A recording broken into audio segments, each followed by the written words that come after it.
Subscribe now and press the bell icon. Never miss an update. Halo Sobat Sosiologi, terima kasih atas kesempatan yang diberikan kepada saya.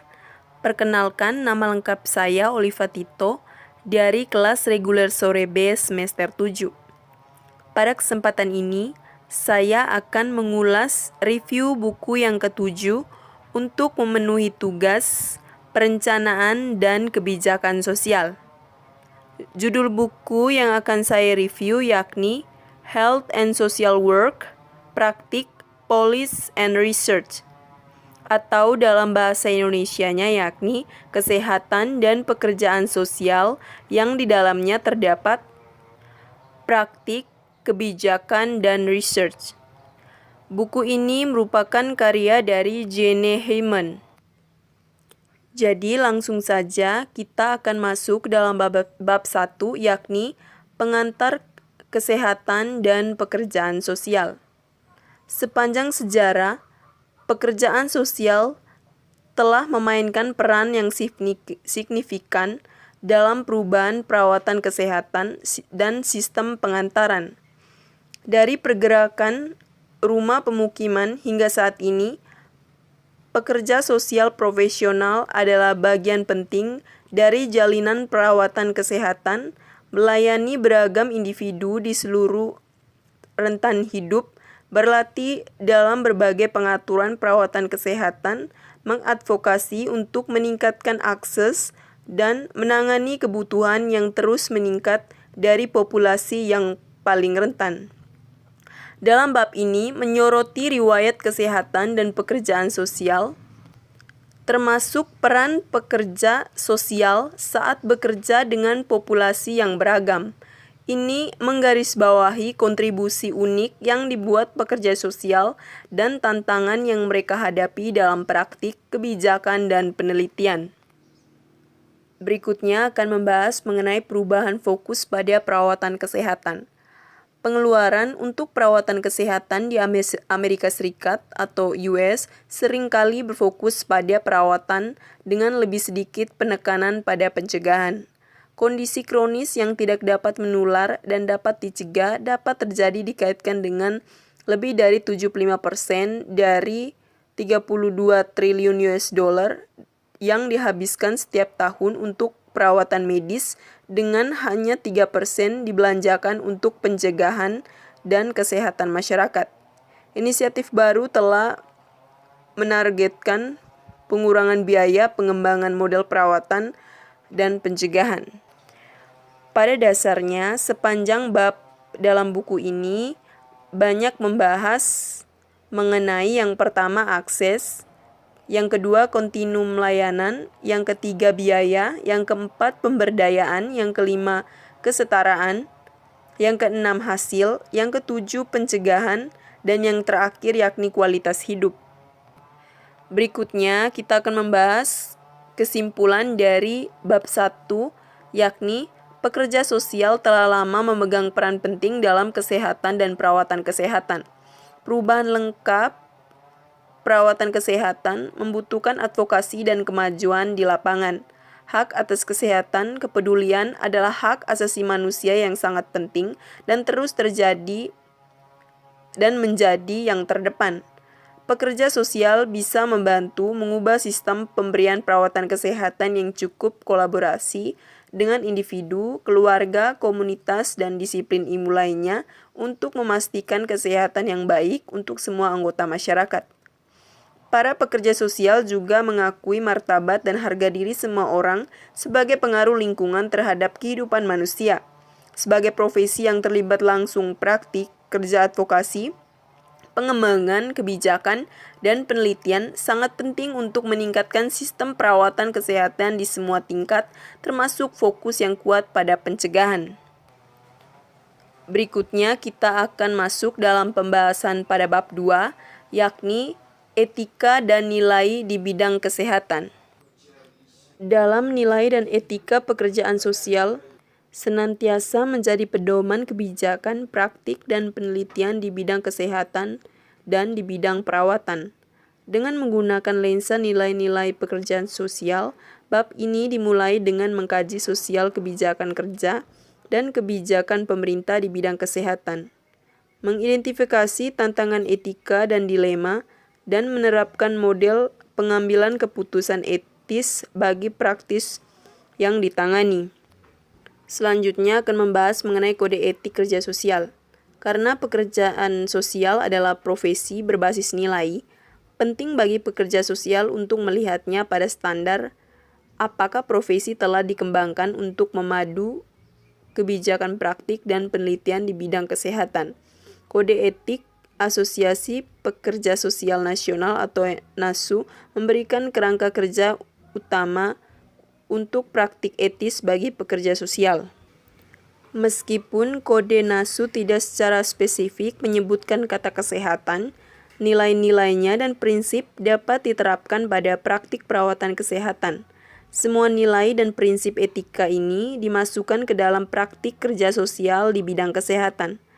Para pekerja sosial terus-menerus mempromosikan misi keadilan sosial, berkomitmen untuk melayani semua orang yang membutuhkan perawatan kesehatan terlepas dari kemampuan mereka untuk membayar, dan sering terlibat dalam inisiatif advokasi internal dan eksternal untuk memperluas perawatan kesehatan bermanfaat bagi semua. Berikutnya kita akan masuk dalam pembahasan bab 3 yakni penentu sosial kesehatan. Organisasi Kesehatan Dunia atau WHO mendefinisikan faktor penentu sosial kesehatan sebagai keadaan di mana orang dilahirkan, tumbuh, hidup, bekerja, dan menua, dan sistemnya diberlakukan untuk menangani penyakit.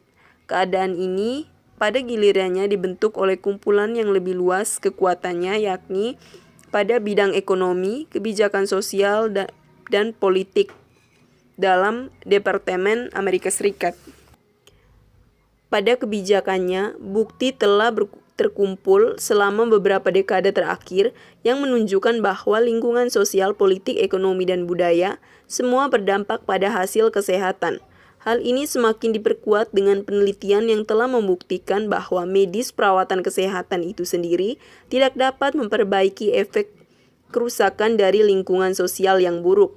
Akademi Kedokteran Nasional telah diperkuat poin yang menyatakan bahwa perawatan kesehatan tidak dapat dibatasi pada sistem perawatan kesehatan, karena itu juga harus mencakup sistem lain seperti pendidikan, pekerjaan, keadilan, transportasi, dan merupakan sebagai hasil dari bukti panggilan telah datang perubahan kebijakan baik di lingkungan nasional maupun internasional untuk menyikapi sosial penentu kesehatan. Berikutnya kita akan masuk dalam pembahasan bab 4 yakni interseksionalitas pekerjaan sosial dan kesehatan. Dalam beberapa tahun terakhir, penelitian dan praktisi kesehatan telah beralih ke titik temu pendekatan praktik analisis kebijakan dan pelaksanaan penelitian untuk lebih memahami etiologi dan ketidaksetaraan tingkat populasi yang persisten dan meluas dalam akses perawatan kesehatan dan hasil kesehatan. Pada dasarnya, bab ini dimulai dengan tinjauan sejarah singkat tentang interseksionalitas dan diskusi tentang elemen inti dari konstruksi seperti yang diterapkan pada determinan sosial kesehatan dan perawatan kesehatan, dan para penulis kemudian menjelaskan inovasi terkini untuk pekerja sosial praktik, kebijakan, dan penelitian yang memanfaatkan pendekatan interseksionalitas dan diakhiri dengan diskusi tentang tantangan saat ini dan arah masa depan untuk profesi pekerjaan sosial. Bab ini menjelaskan pendekatan inovasi untuk praktik, kebijakan, dan penelitian yang berpotensi menggabungkan kedua kompleksitas tersebut, kategori identitas sosial yang dibentuk bersama serta saling ketergantungan dengan mereka pada konteks sosial yang lebih besar, termasuk sistem perawatan kesehatan Amerika Serikat. Pada intinya, masing-masing pendekatan interseksionalisme berusaha untuk memusatkan atau memperkuat pengalaman hidup dengan tujuan menghasilkan pengetahuan baru dalam hubungannya dengan perubahan transformasi. Sementara peneliti kesehatan dan ilmu sosial menyeluruh perlu adanya perubahan paradigma dan tidak hanya mengandaikan intervensi individual, melainkan mencakup tingkat populasi pendekatan yang menangani faktor penentu sosial kesehatan. Selanjutnya, kita akan masuk dalam pembahasan bab 5 yang berkaitan dengan penilaian pekerjaan sosial. Ada kemajuan yang menarik dalam asesmen dan perawatan kesehatan, yakni banyak di antaranya telah muncul dari kemajuan neurobiologis dan teknologi. Saat kita melihat ke depan, ada beberapa cara untuk meningkatkan penilaian dalam perawatan kesehatan. Salah satu beban terbesar bagi orang yang masuk dalam sistem pengiriman layanan memberikan informasi yang sama beberapa kali.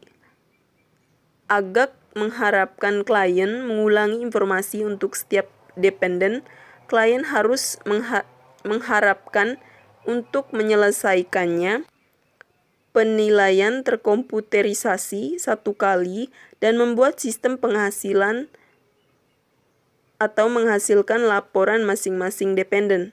Selain mengurangi kelelahan survei dan kesalahan data, ini dapat dianalisis untuk meningkatkan layanan di tingkat lokal atau nasional.